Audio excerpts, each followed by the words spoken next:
Pemirsa, Presiden Jokowi kembali mendapat sorotan ketika mengeluarkan kebijakan untuk memberikan izin pengelolaan tambang kepada organisasi kemasyarakatan dan juga keagamaan. Langkah Presiden Jokowi ini dikritisi publik karena mempertanyakan tujuan pemberian izin ini yang dikait-kaitkan dengan langkah-langkah politik misalnya. Alih-alih pengelolaan pertambangan secara proporsional untuk kesejahteraan rakyat. Kami akan membahasnya pemirsa. Presiden Jokowi menerbitkan peraturan pemerintah atau juga PP nomor 25 tahun 2024 tentang perubahan atas PP nomor 96 tahun 2021. Ini adalah tentang pelaksanaan kegiatan usaha pertambangan, mineral dan juga batubara. Dengan PP nomor 25 ini, ada aturan baru pemirsa, memberikan izin kepada Ormas untuk mengelola pertambangan. Dalam pasal 83A yang membahas wilayah izin usaha pertambangan khusus atau WIUPK secara prioritas disebutkan bahwa izin kepada Ormas untuk mengelola. Syaratnya apa untuk mengelola? Kita akan membahas selanjutnya. Bahwa perusahaan yang memiliki IUP atau IUP tidak sepenuhnya bisa mengelola sendiri. Jadi melainkan ada dibantu kontraktor. Sama juga dengan ormas keagamaan yang akan mengelola tambang, mereka nanti akan mencari mitra untuk mengelola IUP-nya. Dalam pasal 83A ayat 1 dijelaskan bahwa WIUPK dapat dilakukan penawaran secara prioritas kepada badan usaha yang dimiliki oleh organisasi kemasyarakatan dan juga keagamaan. WIUPK di sini merupakan wilayah eks perjanjian karya pengusahaan pertambangan batubara atau juga PKP2B. Nah, di sini IUPK dan juga kepemilikan saham ormas pada badan usaha tidak bisa dipindah tangankan atau juga dialihkan tanpa persetujuan menteri. Dijelaskan bahwa kepemilikan saham organisasi kemasyarakatan keagamaan dalam badan usaha harus mayoritas dan juga menjadi pengendali. Di sini juga pemirsa, badan usaha yang dimaksud adalah dilarang bekerja sama dengan pemegang PKP2B sebelumnya. Lalu ormas mana yang diperbolehkan mengurus tambang? Begitu pertanyaan selanjutnya ya. Kita akan tampilkan pemirsa. Dari data Kementerian Agama Republik Indonesia, kami coba ambil contoh beberapa ormas yang berpotensi mengelola usaha tambang. Untuk agama Islam, setidaknya ada 89 ormas agama Islam di Indonesia. List diantaranya adalah sebagai berikut pemirsa. Kita sudah tahu ada yang terbesar, ada dua yang terbesar, Muhammadiyah dan juga Nahdlatul Ulama. Kemudian ada ormas-ormas lainnya, misalnya Sarekat Islam. Kemudian juga ada Persis, ada PUI juga, ada Wanita Islam, ada juga Matlatul Anwar. Nah, lalu untuk ormas agama Kristen dan Katolik yang terdaftar dalam Kementerian Agama yang berpotensi untuk mengelola tambang, antara lain adalah, kita bisa geser ke slide berikutnya.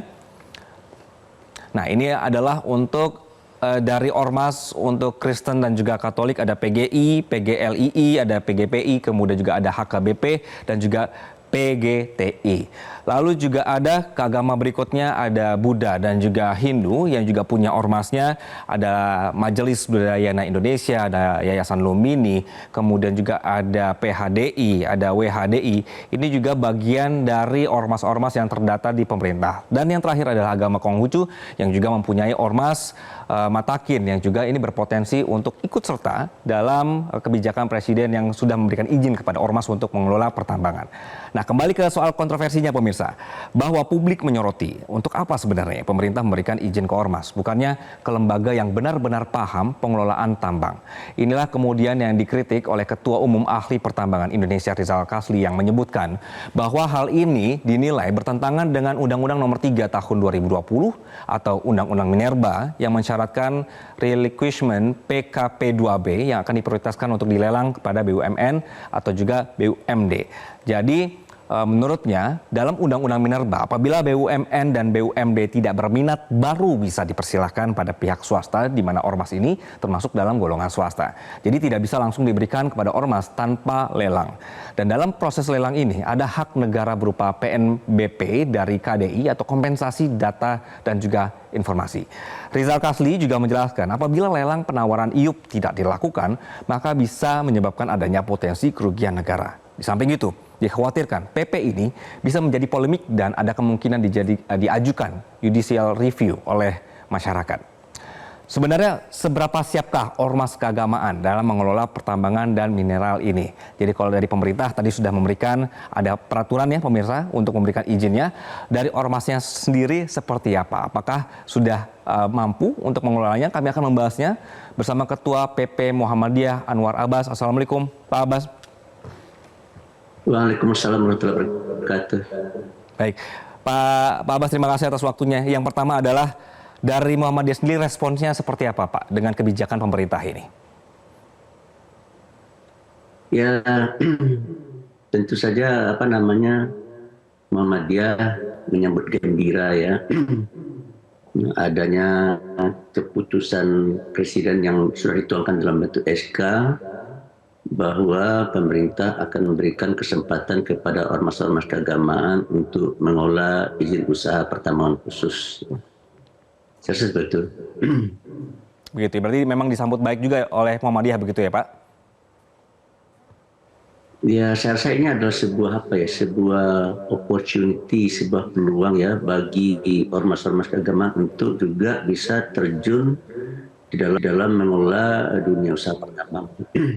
Karena sepanjang pengetahuan kita selama ini yang mengurusi dan mengelola masa tambang ini kan adalah hanya badan usaha, koperasi serta perusahaan perseorangan ya. Sementara ormas-ormas Islam belum diberi kesempatan untuk mengolah hal yang sama. Jadi oleh karena itu jika ada orang menyatakan bahwasanya ormas-ormas itu belum berpengalaman, itu memang benar karena tidak pernah diberi kesempatan. Karena berdasarkan undang-undang dan ketentuan yang ada ya tidak mungkin ormas akan bisa mengolah tambang ya. Tetapi dengan adanya revisi terhadap SK yang ada, ya maka sekarang terbukalah peluang bagi ormas-ormas keagamaan untuk juga bisa terjun ke dalam dunia pertambangan. Dan saya rasa ini adalah sebuah hal yang menarik. Ini merupakan sebuah terobosan ya, karena sepanjang pengetahuan saya dan kita semua lah ya belum pernah ada organisasi keagamaan atau kemasyarakatan yang secara formal diberi kesempatan oleh pemerintah untuk mengelola tambang. Baik, Pak Abbas, sampai hari ini ketika sudah ada keputusan untuk adanya izin ini ya, komunikasi antara Muhammadiyah dengan pemerintah seperti apa Pak mengenai pasal ini? Kalau secara formal belum ada ya. Belum ada. Cuma kemarin saya sempat me-WA Pak Bahlil, Menteri Investasi ya. Cukup lama nggak dijawab, tidak direspon. Tiba-tiba beliau telepon saya ya, yang menjelaskan tentang kebijakan yang sudah dibuat oleh pemerintah ya. Di mana beliau menyatakan bahwa pemerintah sangat serius untuk menyerahkan pengelolaan tambang ini ke beberapa organisasi kemasyarakatan keagamaan ya. Ya, tinggal masalah adalah ya saya rasa mungkin barangkali ya kita harus menunggu permen ya, peraturan menterinya kan.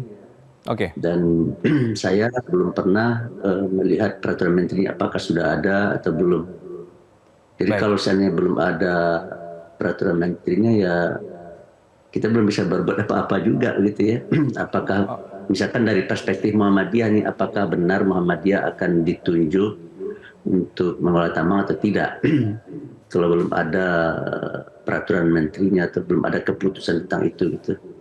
Jadi dalam kesimpulannya adalah ya secara formal Muhammadiyah belum pernah dihubungin oleh pemerintah. Tetapi secara personal saya sudah pernah berkontakkan via WA dan telepon dengan Pak Bahlil sebagai Menteri Investasi. Baik. Jika nanti permennya akhirnya keluar, ada aturan yang jelasnya sudah keluar, Pak Abbas, Muhammadiyah sendiri bagaimana? Siapkah? Ya saya rasa kalau tidak tadi percaya tidak ada istilah kata tidak siap ya. Semua kita harus siap ya karena ini adalah peluang ya. Yang namanya peluang itu harus dipergunakan dan dimanfaatkan sebaik-baiknya ya. Dan kata orang ya peluang itu tidak datang dua kali gitu ya. Ya begitu datang ya kita sambut dan tentu saja kita harus mempersiapkan diri dengan sebaik-baiknya ya. Supaya apa yang dikhawatirkan oleh masyarakat luas ya tidak terjadi.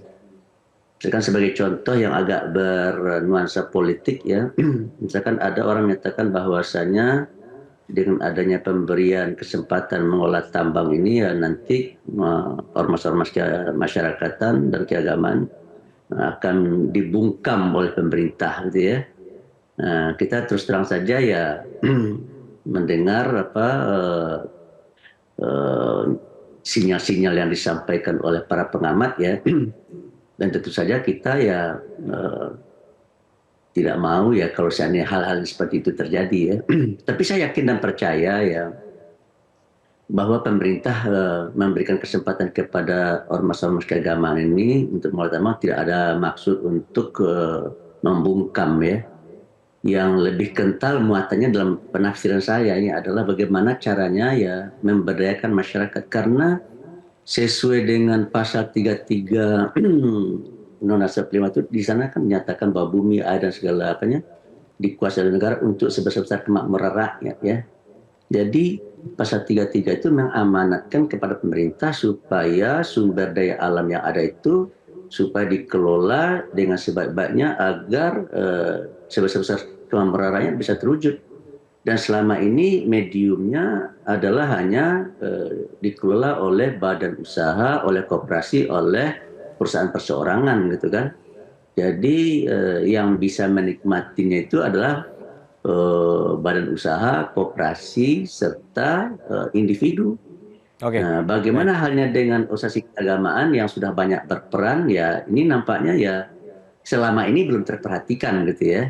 Nah, dan dengan adanya SK ini menurut saya ya berarti ya pemerataan akan semakin bisa diharapkan akan datang dan bisa terwujud gitu ya. Apalagi seperti kita ketahui indeks gini kita kan sekitar 0,388 ya, mendekati 0,39. Ya, jadi kita harapkan nanti kalau seandainya ini memang benar terjadi gitu dan banyak organisasi keagamaan dan juga elemen-elemen masyarakat yang lain juga bisa mengelola tambang asal saja mereka bisa memenuhi ketentuan dan kriteria yang sudah ditetapkan oleh pemerintah, ya menurut saya ya mungkin bisa-bisa terjadi ya, indeks gini kita turun dari 0,39 mungkin barangkali bisa 0,36, 0,35, ya berarti pemerataan akan semakin meningkat ya. Dan kalau seandainya pemerataan semakin meningkat tentu yang namanya kesejahteraan masyarakat ya akan bisa juga meningkat, dan sentimen yang akan akan kita redam ya, sentimen di antar sesama kita akan bisa kita redam. Karena apa? Karena semua pihak sudah terfasilitasi untuk mencari dan berusaha di negeri yang sama kita cintai yang namanya Indonesia ini. Oke, baik. Berarti nanti ke depannya mudah-mudahan dengan adanya penjelasan lebih jelas, ada hukum yang lebih jelas, nanti ini pengelolaannya bisa baik untuk masyarakat, kemudian tidak menimbulkan masalah bagi organisasi juga, dan juga sekali lagi manfaatnya balik lagi ke rakyat dan juga pemerataan, begitu ya Pak Abbas ya. Ketua PP Muhammadiyah Anwar Abbas, terima kasih atas waktu Anda di siang hari ini. Iya, Assalamualaikum Pak, terima kasih Pak. Ya, terima kasih sama-sama.